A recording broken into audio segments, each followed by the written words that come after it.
Hey there guys, welcome to Tapped Out with me, Nick Scottney, for gaming and other stuff. And today I'm finally bringing you my tips and tricks video to earning more money on the Simpsons Tapped Out. So I've had a couple of questions just recently of people asking me, hey, how do you get so much money? How can I earn more money? Can you teach me how to earn more money? So this video is, it's been requested, and your requests have been noted. So here it is, guys.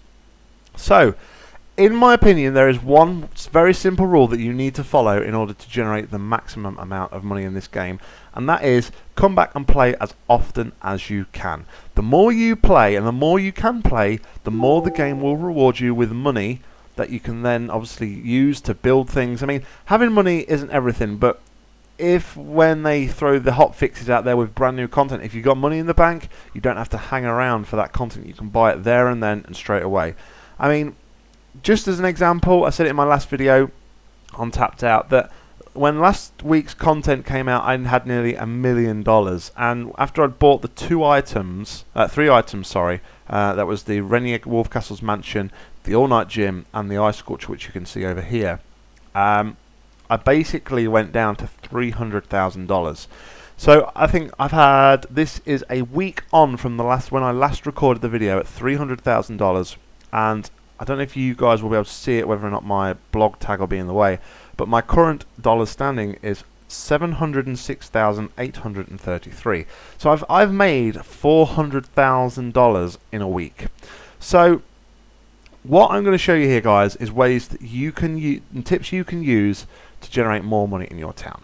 So obviously remember the key rule, which is the more often you play, the more the game will benefit you. The first tip I have got for you guys today is about houses. Now, houses are pretty important in that you can, there's these three types of houses here. We've got the brown, the purple, and the blue. You can actually place multiple of these houses. The other houses types, it won't let you. But these you can put as many down as you want. So don't be afraid, guys, to put as many of these down as you want. But what I'm now going to do is just analyse actually the earnings from these houses and what these can mean for you a day if you come back and you play regular and catch all of the time loops. So we'll start off with the blue houses. Now I've got 5 of these situated in my town, and these will generate $150 for you every 8 hours, which means that a blue house will generate you a total of $450 a day, which over my 5 houses generates me $2,250 a day if I can catch them all and I come back and play regularly. So, $2,250 is not a bad amount, but we can do better than that. If we now head up to the purple houses, we can see that these earn $75 and it's every 3 hours. So, there's going to be 8 of those periods a day. 8 times 3 is 24 and 24 hours a day, which means you can earn $600 per purple house a day. So in my setup, I can earn a total of $3,000 for having this purple house setup. So already we can see that by having the same amount of purple houses to blue houses, the purple houses will generate us $750 more a day than the blue houses. But guys, the real winner here is actually the brown house, providing you can come back and play as regular as you want. So a brown house, you may think, oh, well, it only earns me $6 every 5 minutes. Well, don't sniff at that amount, because that means every hour a brown house will generate you $72. Okay? So we've got 24 hours in a day, so that means a brown house will generate you in a day $1,728. Okay? So that's already almost a third of what we can get from 5 purple houses a day. Now take into consideration that I've got 10 brown houses in my setup.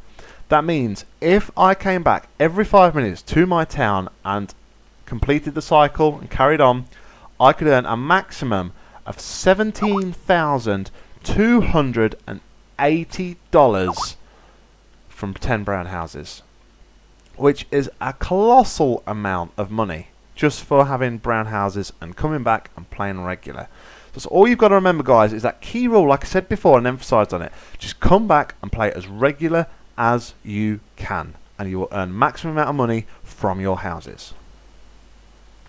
So as well as houses, guys, do not be afraid to build shops and restaurants in multiple times. Now, there's only a couple of these you can build in multiples. They are Krusty Burger,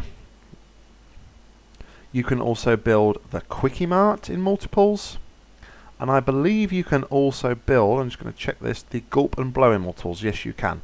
So again, guys, don't be afraid to build those in multiples, as you know, although there may not be a great amount of money. Every 15 minutes here for a Krusty Burger, you get $15. So that's $60 an hour. 60 times 24, I'm just doing it on my calculator, is $1,440 per Krusty Burger per day. Is the maximum amount you can get. So again, guys, don't be afraid to put multiples down and just come back and collect that money as regular and as often as you can to get the maximum amount from these buildings. The next thing we need to look at, guys, is actually being smart about how we assign the character tasks. Now, I mean, I normally come on and play probably 2 big sessions a day, and by a big session what I mean is I'll come on and I will set everybody's tasks to do a certain thing. So normally what I do is I normally set an 8-hour task and a 12-hour task a day.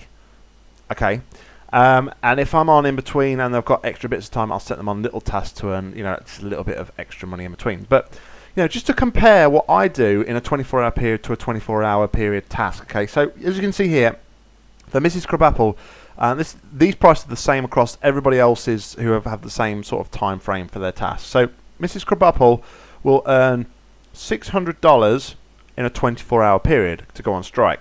Okay, now we'll compare that with, say, what I do, which is a 12-hour period and an 8-hour period.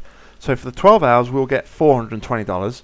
For the 8-hour period, we'll get $275. So already, in that 24-hour period for the single character, we have made an extra $95 just by coming on twice and segregating a 24-hour task into 2 tasks. I mean, you could even, you could make more. I mean, I don't really do this effectively enough. What I should do personally is set up 2 12-hour tasks, because by doing that, you can actually earn $240 more. Because as you can see here, guys, you know, a 12-hour task is $420. So times that with 12, it's $840. So you know, I've just actually seen a flaw in my own system here. Is that if I did 2 12-hour tasks, I could do it that way. But you know, on the other side of it, I could then say, right, I'm going to set a 12-hour task overnight where I'm not playing, and then going to set an 8-hour task when I wake up in the morning, and then after that task is finished, I'll set up a 4-hour task to get another extra $175. So, you know, $175 plus the $95 I would normally earn would give me an extra $270, which is even more than the $240 I would get from the 12-hour. So once you've worked out, guys, when you can play and how much you can play, it's wise to actually sit down and look at these tasks, see how long they take, look at what money you will get in return for the task, and then obviously set up a system that suits your needs and will generate you the most amount of money. Like I say, all of the time tasks will generate the same money for all of the characters. So you know, you probably my best advice to set it up would be to do it on Homer, because I think Homer has the most amount of tasks against his name, and he has, you know, various, you know, 10 minutes, 3 minutes, whatever it is, 6-second task even to clean up the garbage when there's only garbage available. So yeah, just make sure, guys, that you analyze the tasks, how much money you would get from a task, and then you can efficiently set your characters on tasks and get them to generate the most amount of money for you. So this piece of advice, guys, is for anybody out there that is a premium content player, and that is, don't be afraid to buy decorations for your town. The reason being, guys, all of the premium content stuff actually gives you more money or more XP. So for instance, let's look at the miniature nuclear warhead here. This will give you an extra 2.25% bonus money and XP on all jobs. Now, okay, you're probably thinking, oh, well, that's not really a lot of money, is it? Well, let's think about it this way, guys. You know, you've got say you put a guy on a task for 24 hours, that will give you $600. So 2.25% of that is actually an extra $13.50. Okay, not a great amount, but then take into consideration the number of characters you've got. So let's say you've got, I don't know, I'd say I've probably got 20 to 25 characters. Let's just say 25. So then you times that by 25, and that will generate you an extra $337 in a 24-hour period. And obviously, again, going back to what I said, the more often you play, the more money you'll earn. If you're putting them on shorter tasks, then you're going to get more tasks out of them, you're going to generate more income, and you get more money from having this on your map. And obviously, the more items you have, the bigger the percentage you will get in your town. Obviously, the more you spend on it as well, the more donuts you spend, the higher the percentage. So obviously, we've got here Mount Carmel. That will give you 3.5% bonus money and XP on all jobs, should you wish to place that in your town. So there we have it, guys. There is my tips and tricks guide for how to generate more money on Tapped Out. Like I said, all you have to do is remember that very important point: the more you play, the more you can earn. Anyway, guys, hopefully it will have been of some use to you and you can take something positive from it. And I really hope, guys, that it will help you to earn money in your town.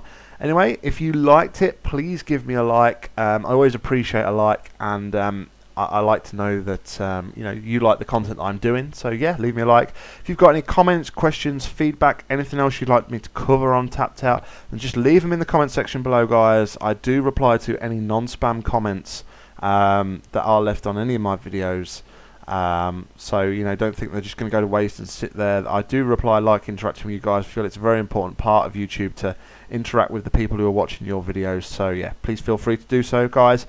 And if this is your first time here, or if you've just not done it before, please subscribe to my channel and you'll get all of my videos straight to your feed, and you won't miss a single episode of this or any other series that I produce. Anyway, guys, thank you once again for watching. I've been Nick Scotney for Gaming and Other Stuff, and until next time, happy gaming.